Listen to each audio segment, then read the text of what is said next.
నమస్తే. నేను మీ interventional cardiologist doctor Mukherjee.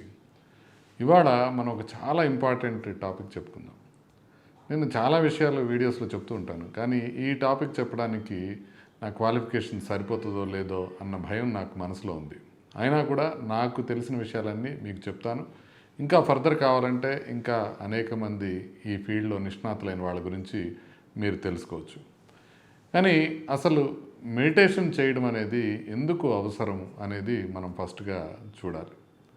Meditation అనేది ఎందుకు అవసరం అని అంటే, మనసు ప్రశాంతంగా ఉండటంతో పాటుగా, మానసిక ఒత్తిడి తగ్గడంతో పాటుగా బీపీ కంట్రోల్ అవ్వడం, తర్వాత బాడీలో మెటబాలిక్ యాక్టివిటీస్ అనేక రకాలుగా బెటర్ కావడం, ఇన్ఫ్లమేషన్ లెవెల్స్ తగ్గటం, ఇవన్నీ కూడా మనకి సైంటిఫిక్ స్టడీస్లో ప్రూవ్ అయిన విషయాలు. అంటే మెడిటేషన్ చేయటం వల్ల అనేక లాభాలు ఉన్నాయి. కొన్ని టాంజిబుల్గా ఇమ్మీడియట్గా కనపడతాయి. అంటే ఇప్పుడు మనం కోపం తగ్గించుకోవటం, ఆలోచన తగ్గటం, ఫోకస్ పెరగటం, ఇవన్నీ మనకి ఇమ్మీడియట్గా కనపడతాయి.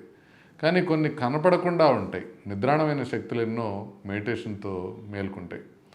అంటే కొన్ని మెడిటేషన్ పద్ధతుల్లో ఋషులు సాధించింది ఏంటంటే, వాళ్ళు అనుకుంది సాధించగలరు. అంటే కొన్ని మనం చెప్పిన విధంగా జరగటం కానీ ఇలాంటివి కూడా జరుగుతాయి అనేది వాళ్ళు చెప్పిన మాట. అయితే అంతవరకు మనకు తెలియదు. మెడిటేషన్కి అన్ని శక్తులు ఉన్నాయా లేదో తెలియదు, ప్రపంచాన్ని మార్చే శక్తి ఉందో లేదో తెలియదు.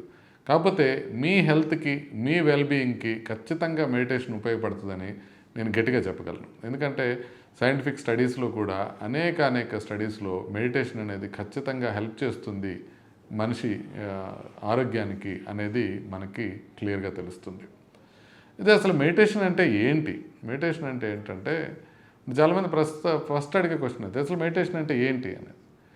ఏంటి అంటే, ఒక థాట్లెస్ స్టేట్కి మనసును తీసుకెళ్ళటమే మెడిటేషన్. అంటే ఒక ఆలోచన రహిత స్థితికి మన మనసుని తీసుకెళ్ళడమే మెడిటేషన్ అన్నమాట. ఇప్పుడు మనకి ఆలోచనలు అనేక వస్తుంటాయి. ప్రతి సెకండ్, ప్రతి నిమిషము ఆలోచనలు వస్తూనే ఉంటాయి. మనం మాట్లాడేటప్పుడు కూడా మనకు మనసులో ఆలోచనలు నడుస్తూనే ఉంటాయి. మనం నడిచేటప్పుడు కూడా నడుస్తుంటాయి, తినేటప్పుడు కూడా నడుస్తుంటాయి. సో ఇలా ప్రత్యేకించి కంప్లీట్గా ఉన్న ఆలోచనలన్నీ పోయి ఒక ఆలోచన రహిత స్థితికి మనసును తీసుకెళ్ళగలటమే మెడిటేషన్ అంటే. అయితే దీంట్లో మనకు ముఖ్యంగా మనం గమనించాల్సింది ఏంటంటే, ఆలోచన వద్దు అని అనుకుంటే ఆలోచన ఆగదు. మీరు ఆలోచనని గట్టిగా పుష్ చేశారనుకోండి బయటికి, ఓకే మనకు ఒక ఆలోచన వస్తోంది, నిన్న క్రికెట్ మ్యాచ్లో రోహిత్ శర్మ ఎంత బాగా ఆడన్న ఆలోచన వచ్చింది, దాన్ని మీరు బయటికి పుష్ చేయదలుచుకున్నారనుకోండి, ఇంకాస్త ఎక్కువ గుర్తొస్తాయి. రోహిత్ శర్మ గురించి ఎవరో అన్న మాటలు, ఆ తర్వాత పక్కన వాళ్ళు ఎలా ఆడారు, గ్లెన్ ఫిలిప్స్ క్యాచ్, ఇలాంటివన్నీ గుర్తొస్తాయి. కాబట్టి మనం ఒక ఆలోచనని పుష్ చేయడానికి ప్రయత్నం చేసినప్పుడు ఆలోచన వెళ్ళకపోగా ఇంకా చెలవల పలవగా మారిపోతుంది. మరి ఏం చేయాలి? ఎలా ఈ ఆలోచన రహిత స్థితికి మనసుని ఎలా తీసుకెళ్ళాలి? దీంట్లోనే మెడిటేషన్లో అనేక టెక్నిక్స్ ఉంటాయి. చాలా టెక్నిక్స్ ఉంటాయి. అంటే సుమారుగా మీరు కనుక ఇంటర్నెట్లో జాగ్రత్తగా వెతికితే ఒక 50 నుంచి 60 రకాల మెడిటేషన్ టెక్నిక్స్ ఈ క్షణమే మీ ముందు ఉంటాయి. అయితే కామన్గా వాడే టెక్నిక్స్ ఏంటి, వీటిని ఏ విధంగా చేయాలి, వీటిలో జాగ్రత్తలు ఏ విధంగా తీసుకోవాలి అనే విషయాల్ని మీకు చెప్తాను. ముఖ్యంగా మొట్టమొదటిగా మనకి ఈజీగా మనం చేయగలిగింది ఏంటంటే, ట్రాన్సెండెంటల్ మెడిటేషన్ అంటారు. మహేష్ యోగి గారు దీన్ని ప్రతిపాదించారు. దాంట్లో ఒక మంత్రం కానివ్వండి, లేకపోతే ఎనీథింగ్, ఒక చాంటింగ్ చేసుకోవటానికి ఒక శబ్దాన్ని మనకి ఇస్తారు. మాకు చిన్నప్పుడు, నేను 7th క్లాస్లో ఉన్నప్పుడు ఒకళ్ళు ఇలాగే వచ్చి, మీకు ఒక మంత్రం బోధిస్తాను, అది రిపీట్ చేస్తూ ఉండండి అని చెప్పారు. ఇంకేం చెప్పలేదు, మెడిటేషన్ అని కానీ అది టెక్నిక్ అని కానీ ఇవేమీ తెలియదు నాకు. కేవలం ఒక మంత్రం ఇస్తాము, ఆ మంత్రాన్ని మీరు పఠిస్తూ ఉండాలి అని. అయితే నాకు చెవిలో చెప్పింది ఇంకొకళ్ళు, మిగతా వాళ్ళతో చెప్పింది ఒకటా కాదా నాకు తెలియదు. నాకు వాళ్ళు చెప్పింది ఓం నమో నారాయణ మహా అని పదే చెప్పమని చెప్పారు. సో ఇలాంటిది ఎనీ మంత్రం కనుక రిపీటెడ్గా మనం చేస్తూ ఉన్నప్పుడు మనకి ఆలోచనలు రిపెల్ అయిపోతాయి. అంటే ఇప్పుడు మనకి ఆలోచన వస్తుంటుంది, కానీ మనం ఇదే పఠిస్తుంటాం, దీని మీదే మన కాన్సన్ట్రేషన్ అంతా ఉంటుంది. కాబట్టి అవి వెనక్కి వెళ్ళిపోతుంటాయి. ఇవి ట్రాన్సెండెంటేషనల్ మెడిటేషన్ అంటారు. ఇట్లాంటివి అనేక ఫోకస్ బేస్డ్ మెడిసిన్స్ ఉంటాయి. అంటే మనం ఒకదాని మీద మనం కాన్సన్ట్రేట్ చేయటం వల్ల మిగతా ఆలోచనలన్నీ దూరం అయిపోవడం అనేది ఒక ఈజీ మెడిటేషన్ ప్రక్రియ. దీన్ని మీరు కూడా చేయగలుగుతారు. అంటే ఒక మంత్రం చూసుకొని దానిపైన కాన్సన్ట్రేట్ చేయండి. ఆ కాన్సన్ట్రేట్ చేసి మీరు దాన్ని అదే పనిగా మీరు చెప్తూ ఉండటం వల్ల మీకు మిగతా ఆలోచనలు దూరం అయిపోయి కొంత సేపటికి ఈ మంత్రం ఉచ్చారణ ఆటోమేటిక్ అయిపోతుంది. అంటే మీకు తెలియకుండానే మీరు చేస్తుంటారు. అంటే ఫోకస్ మీకు దీని మీద కూడా ఉండదు. కొంతసేపటి తర్వాత కంప్లీట్గా ఒక ఆలోచన రహిత స్థితికి వెళ్ళిపోతుంది. మిగతా ఆలోచనలు ఉండవు, బట్ ఈ ఆలోచన కూడా కరిగిపోతుంది. అది ఒకటి ఈజీగా. ఇంకా ఫోకస్ బేస్డ్ మెడిటేషన్స్ ఏమున్నాయి అనేది మీరు చూస్తే డీప్ బ్రీతింగ్ టెక్నిక్, అంటే మన బ్రీతింగ్ మీదే మనం కాన్సన్ట్రేట్ చేయటం ఇంకొక ఫోకస్డ్ బేస్డ్ మెడిసిన్. అది కాకుండా సెల్ఫ్ హిప్నాటిజం అని ఉంటుంది. సెల్ఫ్ హిప్నాటిజం అంటే మీకు మీ కాళ్ళ దగ్గర నుంచి మీరు నెమ్మదిగా మీరు తలదాకా ఒక్కొక్క బాడీ పార్ట్ని మీరు ఊహించుకుంటూ అది రిలాక్స్ చేస్తున్నాం అని మీకు మీరే చెప్పుకోవడం. సెల్ఫ్ హిప్నాసిస్ గురించి ఒకసారి చూడండి. అది కూడా మెడిటేషన్ చేసే ప్రక్రియలో ఒక భాగం మాత్రమే. అట్లా మీరు రెస్పిరేషన్ మీద ఫోకస్ చేసినా, లేకపోతే మీరు మంత్రం మీద ఫోకస్ చేసినా, మీరు అవేర్నెస్ మీద ఫోకస్ చేసినా కూడా థాట్స్ అలా కరిగిపోతుంటాయి. ఇలాగే కాన్సన్ట్రేషన్ టెక్నిక్స్ ఇంకా అనేక ఉంటాయి. భజన ఉంటుంది, మీరు భజన చేస్తుంటారు కదా, దానిపైన మీరు కాన్సన్ట్రేట్ చేస్తే మీరు మెడిటేషన్లోకి వెళ్ళిపోతారు. అంటే ఆ పీక్ స్థాయిలో మీరు పూర్తిగా వెళ్ళిపోయినప్పుడు, మీరు పూర్తిగా ఇమ్మర్స్ అయిపోయినప్పుడు, మీకు ప్రపంచంలో ఇంకా ఏ థాట్ రానప్పుడు అదే ఒక ధ్యాన స్థితి, అదే ఒక సమాధి స్థితి అనేది మీకు అర్థమైపోతుంది. అది ఇంకొక కాన్సన్ట్రేషన్ బేస్డ్ మెడిటేషన్ అన్నమాట. ఇంకా సిల్వా మైండ్ కంట్రోల్ మెథడ్ అని ఇంకొకటి ఉంటుంది.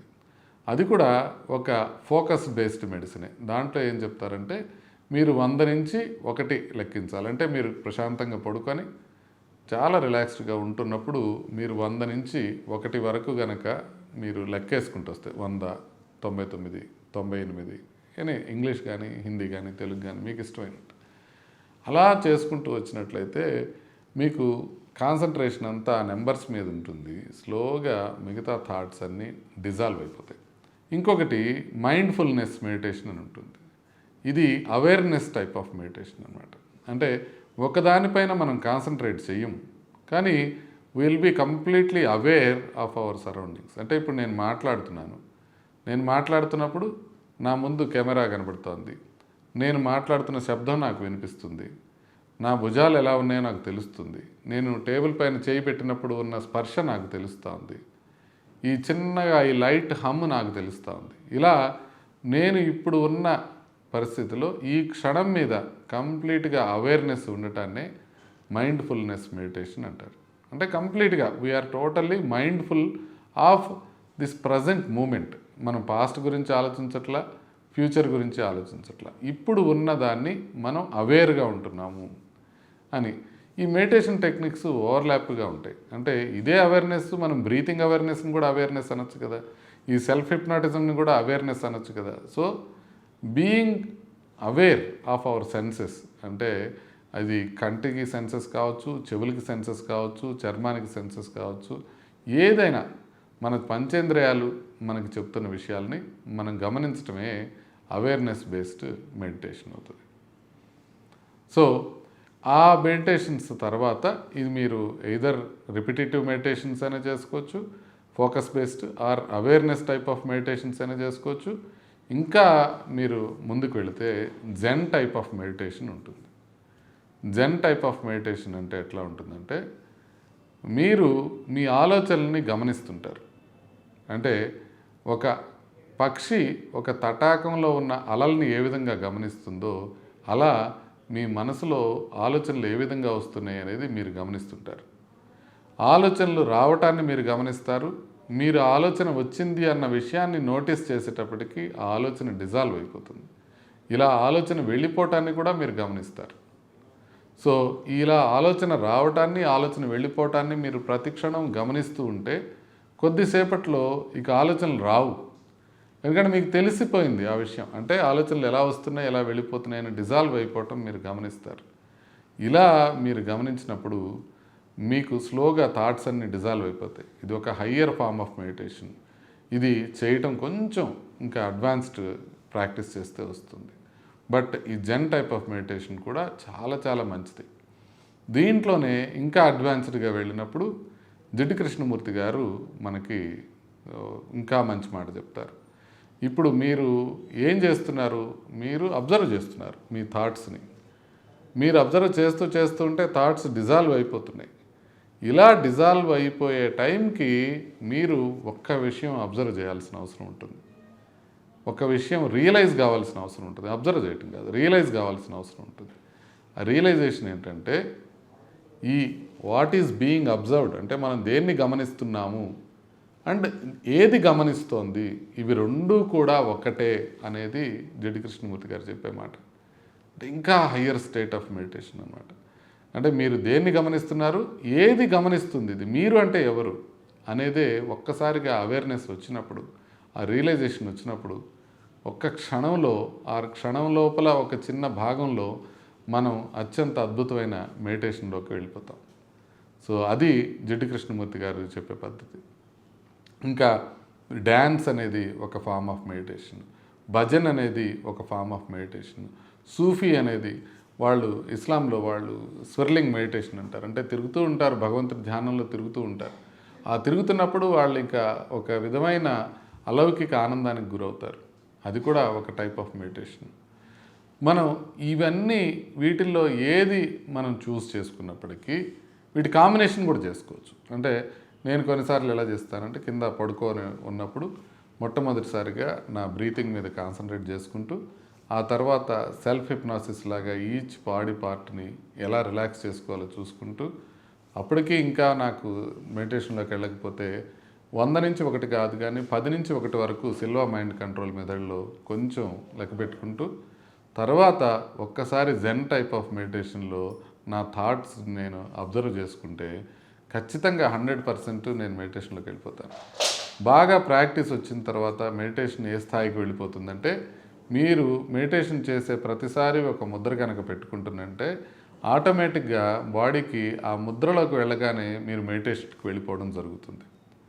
ఇంకా అడ్వాన్స్డ్ మెడిటేషన్లో ఏం జరుగుతుంది అని అంటే, మనం మాట్లాడుతూనే, మనం వేరే వ్యక్తితో మాట్లాడుతూనే, నడుస్తూనే, నవ్వుతూనే, అన్నీ చేస్తూనే మెడిటేషన్లోకి వెళ్తాం. ఇది సోహం అంటారు అన్నమాట. ఇంకా అడ్వాన్స్డ్ స్థాయి మెడిటేషన్ అంటే మీరు డ్రైవ్ చేస్తున్నారు, ఇప్పుడు కూడా మీరు మెడిటేషన్ చేసి, నేను ఇప్పుడు మీతో మాట్లాడుతున్నాను, ఇలా మాట్లాడుతూనే నా మనసులో ఇంకేం ఆలోచనలు లేకుండా చేసుకోగలుగుతున్నాను, కేవలం నా మాట నాకు వినపడుతోంది. ఆ స్థాయిలో ఉండటాన్ని మెడిటేషన్లోకి వెళ్ళిపోవటం అంటారు. అంటే పూర్తిగా నేను చెప్పేదాని మీద నేను కాన్సన్ట్రేట్ చేస్తున్నాను, but at the same time కంప్లీట్గా మెడిటేటివ్ మైండ్లోకి వెళ్ళగలుగుతున్నాను. సో ఇది ఇంకా నేను ప్రాథమిక దశలోనే ఉంది నా ప్రాక్టీస్. సో దీన్ని మనం ప్రాక్టీస్ చేయగలిగితే ఇంకా ఇంకా అద్భుతాలని మనం చూడగలగచ్చు. మనసు ప్రశాంతంగా ఉంచుకోవటంతో పాటుగా నేను చెప్పినట్టుగా మెడిటేషన్తో అనేక ఆరోగ్యకరమైన అడ్వాంటేజెస్ కూడా ఉంటాయి. ఇది బాగా చేస్తే మెడిటేషన్ ఏమవుతుంది అని అంటే, ఒక ధ్యాన స్థితికి వెళతాం. నేను మొట్టమొదటిసారిగా ఒకసారి మా ఇంట్లో పడుకున్నప్పుడు ఇట్లా 7th క్లాస్ 8th క్లాస్లోనే అనుకుంటా, ఇంకొంచెం తర్వాత ఇంటర్మీడియట్కి వచ్చిన తర్వాతనే. సో ఇలా పడుకొని మెడిటేషన్ చేస్తున్నప్పుడు ఒక్కసారిగా బాడీ లెవిటేట్ అయిన ఫీలింగ్ వచ్చింది. అంటే నేను పడుకొని మెడిటేషన్ చేస్తున్నాను, నా బాడీ మొత్తం గాలిలోకి తేలినట్లుగా అనిపించి ఒక విధమైన అనుభూతి కలిగింది. బాడీ మొత్తం నుంచి ఎనర్జీ విపరీతంగా వస్తున్నట్టు, ఇప్పటికీ నేను ఆ అనుభూతి మర్చిపోలేను. అంత విపరీతమైన ఎనర్జీ బాడీ రేడియేట్ చేస్తున్నట్టుగా ఒక ఫీలింగ్ వచ్చింది. అదే మనం భగవంతుడి సాక్షాత్కారం అని కొంతమంది అంటారు, బాగా డీప్ మెడిటేటివ్ స్టేట్ అని కొంతమంది అంటారు, ట్రాన్స్ అని కొంతమంది అంటారు. ఆ స్టేట్లోకి వెళ్ళినప్పుడు అది ఏ విధంగా ఉంది అనేది ఒక అనిర్వచనీయ అభినూతి అనమాట. మనం అసలు చెప్పలేము, అది అంత గొప్ప అనుభూతి. అయితే ఇది ఒక్కొక్క మనిషికి ఒక్కొక్క రకంగా రావచ్చు. అందరూ దాన్ని దృష్టిలో పెట్టుకొని మెడిటేషన్ చేసినట్లయితే ఎప్పటికీ మెడిటేటివ్ స్టేట్లోకి వెళ్ళలేరు. సో మెడిటేషన్ని ఏదో ఆశించి చేయకూడదు, దాని ఫలితాలు ఆటోమేటిక్గా వస్తాయి. మీరు మెడిటేషన్ చేస్తున్నట్టయితే రోజు ఒక పర్టికులర్ టైంకి కూర్చోండి, రిలాక్స్డ్గా కూర్చోండి. మీరు కాఫీ టీ ఒక గంట ముందు తీసుకోకండి. ప్రశాంతంగా కూర్చొని కళ్ళు మూసుకొని ఇనీషియల్గా ఒక రిపిటేటివ్ మెథడ్తో మెడిటేషన్ ప్రారంభించండి. ఒక్కసారిగా మీరు ఇనీషియల్గా ఒక 5-10 మినిట్సే చేయండి, ఎక్కువసేపు చేయకండి. స్లోగా దాంట్లోకి వెళ్ళండి. మెడిటేషన్ని ఎంజాయ్ చేయటం మొదలుపెట్టండి. నిజంగా మెడిటేషన్లో ఉన్న ఆనందాన్ని కనుక మీరు పొందగలిగితే ఆటోమేటిక్గా మీరు చేయగలుగుతారు. ఒక 20 నిమిషాల పాటు డైలీ మెడిటేషన్ చేస్తే మీ ఆరోగ్యంలో మీరు విప్లవాత్మకమైన మార్పులు చూస్తారు. మీరు ఎక్స్పెక్ట్ కూడా చేయలేరు. మీ లైఫ్లోనే అనేక గొప్ప విషయాలు జరుగుతాయి. కాబట్టి అందరూ మెడిటేషన్ చేయాలి. చేసినట్లయితే దాంట్లో ఆరోగ్యకరమైన బెనిఫిట్స్తో పాటు మానసికపరమైన బెనిఫిట్స్ అనేకం దొరుకుతాయి. దీర్ఘకాలిక నొప్పులు ఏమైనా ఉంటే తగ్గిపోతాయి. నడుము నొప్పులు కానివ్వండి, మోకాలు నొప్పులు కానివ్వండి, ఇలాంటివి ఉంటే తగ్గిపోతాయి. మనం పక్కన వాళ్ళతో ప్రవర్తించే తీరు అద్భుతంగా మారిపోతుంది. అంటే ఒక ప్రేమ, ఒక సార్వజనీనత అనేది మనకి మెడిటేషన్ చేసినప్పుడు తెలిసిపోతుంది. విశ్వంతో పాటుగా, నేచర్తో పాటుగా మనము మమేకం అయిపోవాలి అన్న విషయం మనకి పూర్తిగా అవగతమవుతుంది.